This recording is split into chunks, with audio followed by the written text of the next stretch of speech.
وفاقی حکومت کا فیصلہ ہے جس پر تنازع کھڑا ہو گیا ہو۔ تنازع پاکستان کے اندر نہیں ہے بلکہ عالمی ساہوکار جو ہے IMF وہ بھی ناراض ہو سکتا ہے۔ خبریں کچھ اس طرح کی آ رہی ہیں۔ کراچی یوں لگ رہا ہے کہ جیسے بغیر کسی قانون کے چل رہا تھا، کیونکہ حکومت نے قانون نافذ کرنے کا فیصلہ کر لیا کراچی میں۔ السلام علیکم، میں امداد سمرو۔ وفاقی حکومت کا فیصلہ ہے ایک جس پر تنازع کھڑا ہو گیا ہوا ہے۔ صرف تنازع پاکستان کے اندر نہیں ہے بلکہ عالمی ساہوکار جو ہے IMF وہ بھی ناراض ہو سکتا ہے۔ خبریں کچھ اس طرح کی آ رہی ہیں۔ دوسرا، کراچی یوں لگ رہا ہے کہ جیسے بغیر کسی قانون کے چل رہا تھا، کیونکہ حکومت نے قانون نافذ کرنے کا فیصلہ کر لیا کراچی میں۔ کس فیلڈ میں، کس شعبے میں قانون نافذ کیا جا رہا ہے اس پر بات ہوگی۔ اور عمران خان صاحب جو ایک اور عید جیل میں گزاریں گے، اور عمران خان صاحب جو ہیں وہ ان کو کچھ تحفے تحائف جو ہیں وہ تو جیل میں پہنچا دیے گئے ہیں، لیکن اب خبریں کچھ اور طرح کی آ رہی ہیں۔ جو لوگ روزانہ کی بنیاد پر عمران خان صاحب کی رہائی کی خوشخبریاں سناتے تھے، اب وہ یہ کہتے ہیں کہ خود کہتے ہیں کہ اب ایسی کسی خبر پر آپ نے یقین نہیں کرنا کہ عمران خان کو رہا کیا جا رہا ہے، یا عمران خان صاحب کے لیے کوئی ڈیل ہو رہی ہے، یا عمران خان کے لیے کہیں سے دباؤ ہے۔ اب وہ خود الٹی باتیں کر رہے ہیں، یعنی جو پروپیگنڈا خود کرتے تھے اب اس کے اگینسٹ دوبارہ خود پروپیگنڈا کر رہے ہیں، یعنی عمران خان کا نام بیچنا ہے۔ تو یہ سارے ٹاپک پر بات کرنے سے پہلے تمام سننے والوں کو، مہربانوں کو عید مبارک، اور دعا یہ ہے کہ سب کی عید جو ہے وہ خوشیوں سے بھری ہو، اور زندگیاں سب کی مہکیں، اور جو حالات ہیں پاکستان کے وہ بھی بہتر ہو۔ تو جی، آغاز عمران خان صاحب سے، باقی معاملات جو ہے وہ بعد میں، لیکن عمران خان صاحب، اب عمران خان صاحب کے لیے جو پاکستان سے باہر امریکہ میں مسلسل تحریک انصاف لابنگ کر رہی ہے، پیسے اس کے اوپر لگائے جا رہے ہیں۔ علیمہ خانم صاحبہ جو ہے خود اس کو جو لابنگ ہے اس کو دیکھ رہی ہیں، بلکہ اب تو سہیل ولایت صاحب نے آرٹیکل لکھ کے بتا دیا کہ جی عمران خان صاحب کے وکلاء کے معاملات بھی اب وہ دیکھتی ہیں، فیسوں فیصد کے معاملات۔ پہلے بشریٰ بی بی صاحبہ کے پاس معاملات تھے تو بشریٰ بی بی تو اندر چلی گئی، اور دوسرا یہ کہ بشریٰ بی بی جو ہے وہ اپنا سیاسی کیریئر جو ہے وہ 26 نومبر کو تباہ کر کے واپس چلی گئی تھی، اور پھر ان کا جو لب و لہجہ رویہ پارٹی کے لوگوں کے ساتھ تھا وہ ذرا سخت سا تھا، اس وجہ سے بشریٰ بی بی ہو گئی ہے مائنس، یعنی یہ مائنس ہونے کا سلسلہ جو ہے وہ ختم نہیں ہو رہا PTI کے اندر سے۔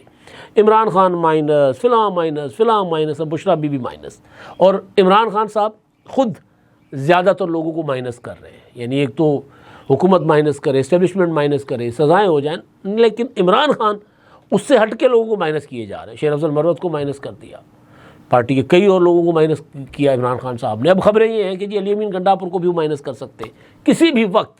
تو بہرحال اب عمران خان صاحب جو ہیں وہ ان کے لیے علیمہ خانم صاحبہ جو ہیں وہ جو ہے وہ سارا کچھ جو معاملات ہیں وہ دیکھ رہی ہیں۔ اب خان صاحب کے لیے لابنگ، اور اس لابنگ کے نتیجے میں وہ جو قرارداد اپنا پیش کی گئی ہے پاکستان پر، پابندی پاکستان پر نہیں بلکہ آرمی چیف پر، جو ولسن نے اور ایک اور ڈیموکریٹ جو ہے وہاں پہ اپنا رکن پارلیمنٹ امریکہ میں، انہوں نے کہ جی جب تک عمران خان کو آزاد نہیں کیا جاتا، سیاسی قیدی آزاد نہیں کیے جاتے، پاکستان میں انسانی حقوق بحال نہیں ہوتے، جمہوریت بحال نہیں ہوتی، تب تک پاکستان کے army chief general Asim Munir اور پھر جو دیگر حکام ہیں پاکستان کے جو فیصلہ ساز ہیں ان کی امریکہ میں داخلے پر پابندی لگا دی جائے۔ اگر کسی کے ویزے ہیں تو ویزے کینسل کر دیے جائیں، اور جس دن عمران خان کی رہائی ہو اس دن پابندی ہٹا دیں، یعنی سیدھی ڈیل وہ مانگ رہے ہیں۔ اچھا، اب کہانی کچھ یوں ہے کہ آج میں سن رہا تھا عمران ریاض خان صاحب کا ایک ویلاگ، اور پھر میں نے سنا سمیع ابراہیم صاحب کی گفتگو بھی سنی۔ وہ یہ کہہ رہے ہیں کہ اب بھی یہ پروپیگنڈا کیا جا رہا ہے کہ عمران خان صاحب کے لیے جو باہر بیٹھے ہوئے پاکستانی ہیں امریکہ میں یا کہیں اور، وہ پاکستان آ رہے ہیں اور وہ ڈیل مانگ رہے ہیں اسٹیبلشمنٹ کے ساتھ کہ جی عمران خان صاحب کو رہا کر دیں، اور عمران خان صاحب جو ہے وہ اس طرح خاموش ہو کر بیٹھ جائیں گے۔ اور پھر عمران ریاض تو یہ بھی کہہ رہے ہیں کہ جو انہوں نے کہا کہ 30 دن کے اندر عمران خان کو ہم نے رہا کروا دینا، عمران خان رہا ہو جائیں گے، اور وہ 30 دن میں 2 دن انہوں نے مائنس بھی کر لیے جب ان کے پاس خبر آئی تھی۔ لیکن وہ یہ کہہ رہے ہیں کہ یہ سارا کچھ پروپیگنڈا ہے، ایسا کوئی کچھ بھی نہیں کر رہا، عمران خان کی رہائی کے لیے اسٹیبلشمنٹ کے ساتھ کوئی ڈیل نہیں کر رہا۔ اب یہ وہی لوگ ہیں جو مسلسل کہتے تھے کہ جی عمران خان جو ہے وہ جیسے ہی ٹرمپ آئیں گے، اور ٹرمپ نے آ کر عمران خان کو رہا کروا دینا ہے، سمیع ابراہیم صاحب کہہ رہے تھے کہ جی کوئی عمران خان کو ٹرمپ پہ تھوڑی بیٹھا ہوا تھا، عمران خان ڈٹ کے کھڑا ہوا ہے. اور سمیع ابراہیم صاحب خود نیو یارک چلے گئے وہ 3 سال کے بعد. اچھی بات ہے. پابندیاں یہ تو نہیں ہونی چاہیے. یہ جو ایگزیکٹ کنٹرول لسٹ ہے کہ آپ ایک ملک کو ایک بڑا سا جیل بنا دیں، کسی کو باہر ہی نہ جانے دیں. ہاں کسی نے کوئی جرم کیا ہے سزا دیں، جیل میں ڈالیں، لیکن یہ نہیں ہو سکتا کہ نہ مقدمہ ہے نہ کچھ اور آپ لوگوں کو کہیں گے جی آپ باہر نہیں جا سکتے، ایئرپورٹ سے واپس بھیج دیں. یہ کوئی مہذب دنیا میں، اب تو دنیا بدل گئی ہے، پابندیاں کتنی جو ہے وہ کارگر ثابت ہو سکتی ہیں. تو بہرحال اب یہ کہا جا رہا ہے کہ جی خان صاحب جو ہیں وہ رہائی نہیں مانگ رہے، وہ ڈیل نہیں مانگ رہے. حالانکہ عمران خان صاحب نے جو اپنا علی امین گنڈا پور صاحب کی ڈیوٹی یہی لگائی ہے فواد چودھری کے بقول کہ ان کی ڈیوٹی یہی تھی کہ تم ڈیل کرواؤ، ادھر سے للکارا مارو، ادھر سے کرو کہ جی ہم ٹھیک ہے پیچھے ہٹ جاتے عمران خان کو رہا کریں. بشرا بی بی 26 نومبر کو اسی ڈیل کے لیے لانگ مارچ لے کر گئی تھی کہ میں لوگوں کو بٹھا لوں گی، عمران خان کو رہا کرو، یعنی ہائی جیک کروں گی اسلام آباد کو. ہائی جیکنگ کا نیا طریقہ تھا نا، جہاز ہائی جیک کر کے قیدی رہا کروائے جاتے رہے نا. اس دن جو جعفر ایکسپریس ہائی جیک کیا گیا اس میں اپنے مسافروں کو یرغمال بنایا گیا. اس میں ڈیمانڈ کیا تھی کہ ہمارے ساتھیوں کو رہا کریں. بی ایل اے والے یہی کہہ رہے تھے نا کہ ہمارے دہشت گردوں کو رہا کریں. تو یہ تھا کہ عمران خان کو لشکر لے جا کر بیٹھ جاؤں گی میں، اور جب تک میرے میاں کو رہا نہیں کریں گے تب تک میں وہاں بیٹھی رہوں گی، میں واپس نہیں آؤں گی، میں آخری ہوں گی جو واپس آؤں گی. لیکن بہرحال سب سے پہلے وہ چلی گئی. تو یہ بھی تو ایک ڈیل کرنے کا طریقہ تھا نا. تو عمران خان صاحب ظاہر ہے وہ اپنا میسیجنگ بھی کر رہے ہیں، بیانات سخت بھی دے رہے ہیں، ترلا منت بھی پروگرام چل رہا ہے، سارا کچھ چل رہا ہے.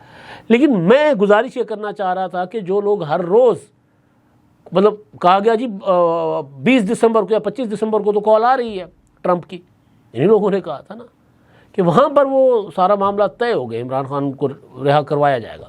اب یہ ہے کہ جی یہ سسٹم سال ڈیڑھ سے زیادہ نہیں چلے گا. ہاں پہلے مجھے نہیں لگتا تھا کہ یہ سسٹم 29 سے پہلے جائے گا، لیکن اب جا سکتا ہے اگر مسلم لیگ نون اور پیپلز پارٹی میں جو معاملات ہیں وہ کسی انڈرسٹینڈنگ پر پہنچیں، کیونکہ دن بدن بگڑتے جا رہے ہیں. تو اب دوسری خبر کی طرف میں آ رہا ہوں، وہ جو IMF والی ساہوکار والی جو حکومت کا فیصلہ. کچھ دن پہلے میٹنگ ہوتی ہے ایکنک کی. اس میٹنگ میں جو مختلف منصوبوں پر غور کیا جاتا ہے اور سکھر حیدرآباد موٹر ویز میں مائنس کر دیا جاتا ہے اور اس میں ڈال دیا جاتا ہے لاہور ساہیوال بہاول نگر موٹر وے. اب دنیا کے کسی بھی ملک میں آپ اٹھا کر دیکھ لیں جو ہائی ویز ہوتی ہیں، انگریز نے جب اس خطے میں ٹرین کی تھی نا، جو بنائی تھی تو کراچی سے حیدرآباد ریلوے لائن پہلے بچھائی تھی، اس کے بعد وہ آگے لے آیا تھا. تو اور سڑکیں اسی طرح بنا کرتی ہیں. پورٹ سٹی سے آپ جو ہے وہ اپ اسٹریم جاتے ہیں. یہ پہلی موٹر وے ہے جو پورے ملک میں پھیل گئی ہے، کراچی تک نہیں جا رہی. ایون جو کراچی حیدرآباد موٹر وے نہیں ہے. جن بھی میرے دیکھنے والوں نے اپنا کراچی حیدرآباد موٹر وے پر سفر کیا ہے، اس میں گدا گاڑی بھی چل رہی ہے، اس میں ون وے ٹریفک بھی چل رہی ہے، اس میں عام سے ڈھابے بھی ہیں، اس میں موٹر سائیکل بھی چل رہی ہے، اس میں سائیکل والا بھی آ رہا ہے. کوئی کسی قسم کی فینسنگ نہیں ہے جو ہوتی ہے موٹر ویز کے اوپر. صرف اور صرف وہاں پر جو چارج کیا جاتا ہے موٹر وے کا، ٹول ٹیکس موٹر وے کا ہے، باقی موٹر وے والی ایک چیز بھی اس میں نہیں ہے. تو اور پھر کراچی حیدرآباد جو ہے وہ اس پہ سپر ہائی وے ہے اصل میں، تو اس پر رش اتنا ہوتا ہے کہ جیسے آپ لاہور کی فیروز پور روڈ پر سفر کر رہے ہو، اتنا ٹریفک اس پر ہوتا ہے. مطلب دبا کے جس کو کہتے ہیں نا، ٹرک، بسیں، گاڑیاں، ہر چیز. تو خیر وہ موٹر وے میں اس کو نہیں مانتا، اور کوئی بھی موٹر ویز کے کسی بھی قانون کے اوپر وہ موٹر وے نہیں اترتی. میرے ماننے نہ ماننے سے کوئی فرق نہیں پڑتا. لیکن ایکنک میں سکھر حیدرآباد موٹر وے نکال دیا گیا.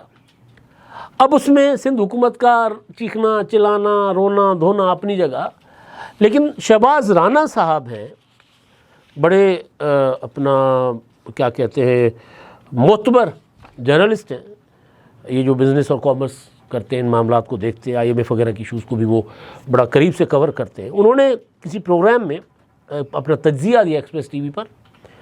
وہ یہ کہتے ہیں کہ جی جو یہ موٹر وے جو بہاول نگر والی لاہور ساہیوال بہاول نگر موٹر وے ہے 436 ارب روپے کی، وہ کہہ رہے ہیں کہ جی IMF کے ساتھ جو ڈیل ہوئی ہے، معاہدہ ہوا ہے، اس کی خلاف ورزی ہے. وہ یہ کہہ رہے ہیں. وہ یہ بھی کہہ رہے ہیں کہ ماضی میں بھی ایسا ہوتا رہا کہ جی سی پیک کے نام پر لاہور میں میٹرو لائن بچھا دی گئی، سی پیک کے فنڈز میں وہ جو ساہیوال کول پاور پلان اپنا پروجیکٹ بنا لیا گیا تھا، باہر سے کوئی لائے گا، اور اب اس پروجیکٹ کا پتہ نہیں کیا حشر ہوا ہے. تو وہ یہ کہہ رہے ہیں کہ خلاف ورزی ہے. اب سندھ کا چیخنا چلانا یا مراد علی شاہ کے خطوط کو آپ اپنی جگہ رکھیں، لیکن ایک یہ جو چیز ہے نا جو شہباز رانا صاحب کہہ رہے ہیں، ظاہر ہے کل کو یہ حکومت کے لیے پرابلم کریٹ کر سکتی ہے. آئی ایم ایف شاید اس طرح ابھی ان کی نظر نہ پڑی ہو، اور ویسے بھی جو اوریجنل سی پیک تھا وہ یہ روٹ نہیں تھا جو یہ بنایا جا رہا ہے مسلسل. بہرحال اب جو اس وقت پاکستان میں موٹر ویز جو ہے نا جو چل رہی ہیں، جو ڈیزائنڈ ہے وہ 16 موٹر ویز ہیں. اب اس میں جو مسنگ ہے لنک وہ ہے سکھر حیدرآباد.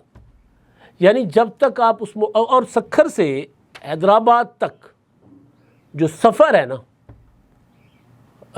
جو نیشنل ہائی وے پر، وہ بندہ مطلب سوچ نہیں سکتا کہ جتنی ٹریفک ہوتی ہے اور جتنی ٹوٹی پھوٹی سڑک ہے، اور نہ کوئی قانون، نہ کوئی پولیس پیٹرولنگ، نہ موٹر وے پولیس، کچھ بھی نہیں.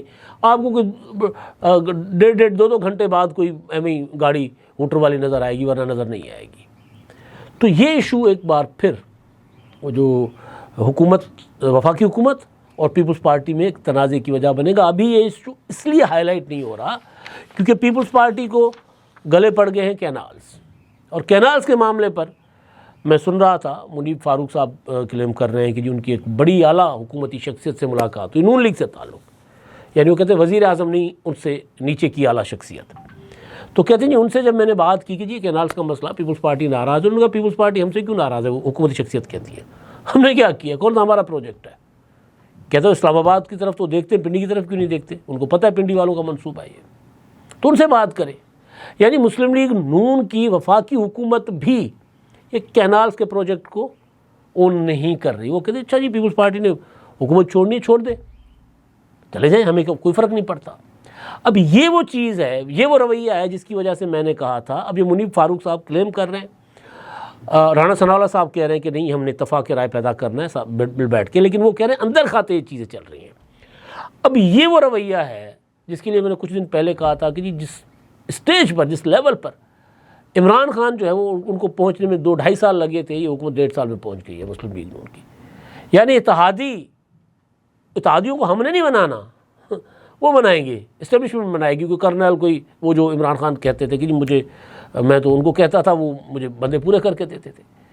یعنی یہ جو اگر منیب فاروق صاحب جو کلیم کر رہے ہیں وہ بات بالکل ٹھیک ہے، تو پھر رویہ یہی ہے، وہ جائے یعنی پنڈی جانے اور پیپلز پارٹی جانے، ہمارا کیا. یعنی حکومت پولیٹیکلی انگیج کرنے میں یقین ہی نہیں رکھتی. تو کینالز کا ایشو ابھی اس کی وجہ سے یہ موٹر وے والا ایشو دبا ہوا ہے، لیکن یہ بھی اٹھنا ہے کیونکہ پیپلز پارٹی کہتی ہے کہ بھئی ہمیں یہ دیں موٹر وے. بلکہ میں نے تو کئی بار کہا ہے سندھ کے وزیروں مشیروں کو بھئی اپنی بنا لیں، اپنا بنا لینا. لیکن وہ ہوتا یہ ہے کہ جس میں کچھ وفاقی قوانین ہوتے ہیں تو اس کی وجہ سے ہم خود سے نہیں بنا سکتے. تو بہرحال ایک یہ ہے کہ موٹر وے KPK میں بن گئی ہیں، پنجاب میں سیالکوٹ موٹر وے بن گئی، اب کھاریاں والی موٹر وے بن رہی ہے، فلاں موٹر وے بن رہی ہے، فلاں بن رہی ہے. پورٹ سٹی سے کنیکٹ نہیں کرنا. بھئی پورٹ سٹی سے کنیکٹ نہیں کریں گے تو وہ موٹر وے آپ کی معیشت پر بوجھ ہوگی. جب تک پورٹ سٹی سے کنیکٹ نہیں کریں گے، پورٹ سٹی سے کنیکٹ کریں گے تو پھر معیشت چل پڑے گی، اسی موٹر وے کے ذریعے معیشت چلے گی. یہ اصل چیز ہے جو سمجھ نہیں آتا. اسحاق ڈار صاحب بہت بڑے ماہر ہیں، لیکن یہ چیز ان کو نہیں سمجھ آ رہی یا سمجھنا نہیں چاہتے. بہرحال اچھا جی، اب یہ ہے ایک ایشو کراچی میں آئے روز سڑکوں پر کچلے جاتے ہیں موٹر سائیکل سوار، کار سوار. خبر میری نظر میں بڑی طویل لمبی خبر ہے، میں اس میں زیادہ ڈیٹیل میں نہیں جا رہا. میں نے خبر یہ پڑھی ہے اور اس خبر میں ہے کہ جی کراچی میں بڑھتے ہوئے ٹریفک حادثات اور ان میں قیمتی انسانی جانوں کے ضیاع کے پیش نظر شہر قائد میں نئے ٹریفک اور روڈ سیفٹی قوانین کا نفاذ کر دیا گیا، جن پر سختی سے عمل درآمد کرانے کا فیصلہ. اب اس میں دیکھ رہا ہوں کہ جو کوئی بھی ایسی چیز نہیں ہے جو پہلے میرا خیال ہے کہ قوانین میں نہ ہو. اسپیڈ لمٹ پہلے سے ہے، وہ جو اپنا ریئر مرر لگتا ہے وہ پہلے سے ہوتا ہے. جو گاڑی کے ٹائر ہوتے ہیں ان ٹائروں کے ساتھ وہ جو اپنا لگائے جاتے ہیں حفاظتی، وہ چیزیں پہلے سے قانون میں ہوتی ہیں. بڑی گاڑیاں ایک خاص ٹائم پہ شہر میں داخل ہو سکتی ہیں، خاص لین استعمال کر سکتی ہیں. یعنی مجھے یہ خبر پڑھ کے مجھے یوں لگ رہا ہے کہ جیسے شہر میں کوئی اچھا. دوسرا یہ کہ جو اگر کوئی قانون کی خلاف ورزی کرے گا کسی بھی قسم کی تو 2500 روپے جرمانہ، اور وہ جو ڈرائیورز ہیں ان کا معائنہ کہ جی وہ نشے میں تو نہیں ہے، تھکے ہوئے تو نہیں ہے، پھٹیگ تو نہیں ہے اس کا. اب یہ ساری چیزیں، گاڑیوں کی فٹنس، یہ سارے قوانین وہ ہیں جن پر عمل ہونا چاہیے تھا. اب ان کو نئے قوانین 2-4 ہوں گے جو نافذ کیے گئے ہیں. اس کا مطلب ہے کہ کراچی کی پولیس جو ہے وہ دیکھ ہی نہیں رہی تھی کہ شہر میں آنے والی گاڑی جو فٹ ہے کہ نہیں فٹ، کتنی سپیڈ میں جا رہا ہے، یہ ڈمپر اتنی سپیڈ میں کیوں چل رہا ہے، یہ اپنا آئل ٹینکر یا یہ جو واٹر ٹینکر ہے یہ دوسری لین میں کیوں جا رہا ہے، وہ اپنی سلو والی لین میں کیوں نہیں جا رہا، موٹر سائیکلوں کی لین ہے. اور یہ سارا کچھ چنگ چیز پر پابندی لگا دی شاہراہوں پر. یعنی اس کا مطلب ہے کہ چنگچی کراچی کی بڑی شاہراہوں پر ابھی تک چل رہے تھے. تو یہ اچھی چیز ہے کہ چلے قانون پر عمل درآمد ہو رہا ہے، لیکن افسوسناک چیز یہ ہے خبر پڑھ کے جو احساس ہوتا ہے کہ وہاں پر قانون پر عمل درآمد، ٹریفک قوانین پر عمل درآمد کیا ہی نہیں جا رہا تھا. گاڑیوں کو چیک ہی نہیں کیا جا رہا تھا کہ گاڑی کتنی فٹ ہے، ڈرائیور کتنا فٹ ہے. بہرحال اب تک کے لیے اتنا ہی. اللہ حافظ.